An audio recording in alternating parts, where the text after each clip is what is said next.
ஆண்டிப்பட்டியில் கரடி தாக்கி இருவர் உயிரிழந்ததாக கூறப்பட்ட நிலையில் சம்பவ இடத்தில் கிடைத்த மர்ம செல்போன் விசாரணை கோணத்தையே மாற்றியுள்ளது. விவரம் என்ன? ஆண்டிப்பட்டி செய்தியாளர் பாண்டியன் விளக்குகிறார்.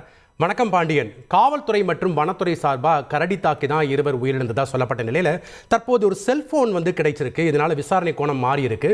இந்த செல்போன் மூலமாக கிடைக்கப்பட்டிருக்கக்கூடிய தகவல்கள் என்ன? விவரங்களை பதிவு பண்ணுங்க. மாவட்டம் வருசநாடு அருகே உள்ள தர்மராஜபுரத்தை சேர்ந்த கருப்பையா என்பவரும் தங்கம்மாள்புரத்தை சேர்ந்த மணிகண்டன் என்பவரும் நெருங்கிய நண்பர்கள். இவர்களுக்கு சொந்தமான தோட்டம் கோவில்பாறையை அடுத்த பஞ்சந்தாங்கி மலை அடிவாரத்தில் இருக்குது. இவங்க தினமும் தோட்டத்திற்கு சென்று விட்டு மீண்டும் இரவு வீட்டுக்கு வருவதை வழக்கமாக வச்சுருந்தாங்க. இந்த நிலையில் நேற்று இருவரும் தோட்டத்திற்கு சென்றிருந்த போது இரவு வெகு நேரம் ஆகியும் வீட்டுக்கு வராத காரணத்தினால அந்த குடும்பத்தினர் பயந்து கடமலைக்குண்டு போலீஸ் நிலையத்தில் புகார் கொடுத்திருந்தனர். அந்த புகாரின் அடிப்படையில் இப்போ கடமலைக்குண்டு போலீஸார் சம்பந்தப்பட்ட தோட்டத்து பகுதியில் போய் இரவில் தேடுதல் வேட்டையில் ஈடுபட்ட போது அங்கே மணிகண்டன் தோட்டத்தில் மணிகண்டன் மர்மமான முறையில் பலத்த காயங்களுடன் பிணமாக கிடந்தார். அவர் இருந்த அதே இடத்துலேருந்து 1/2 கிலோமீட்டர் தொலைவு தூரமாக கருப்பையாவும் அதே மாதிரி பலத்த காயங்களுடன் பிணமாக கிடந்தாங்க.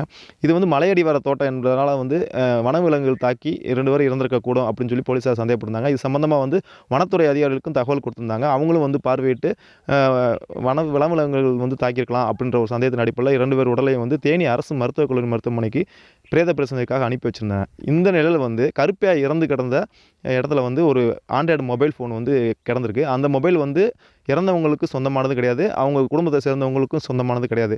இது அப்போ அந்த குடும்பத்தினர் யாரோ இங்கே 3வது ஆள் ஒருத்தவங்க இருந்திருக்காங்க. இதை அவங்களை அடித்து கொண்டிருக்காங்க அப்படின்ற மாதிரி குற்றம் சாட்டியிருந்தாங்க. இதன் அடிப்படையில் கடமலைக்குண்டு போலீஸ் நிலையத்தில் இவங்க சாவில் இருக்க மர்மத்தை விளக்கணும், அது வரைக்கும் நாங்கள் இறந்தவர்கள் உடனே வாங்க மாட்டோம் அப்படின்னு சொல்லி போலீஸாருக்கு புகார் கொடுத்துருக்காங்க.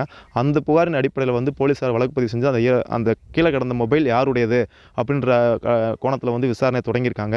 எது எப்படி இருந்தாலும் பிரேத பரிசோதனை முடிந்த பின்னர் அந்த இருவரும் இறப்பிற்கான உண்மையான காரணம் தெரிய வரும். அந்த அறிக்கை கிடைச்சா மட்டும்தான் நாங்கள் அடுத்த கட்டத்தை விசாரணையில் கொண்டு போக முடியும்னு சொல்லி போலீஸார் தரப்பில் தெரிவிச்சிருக்காங்க.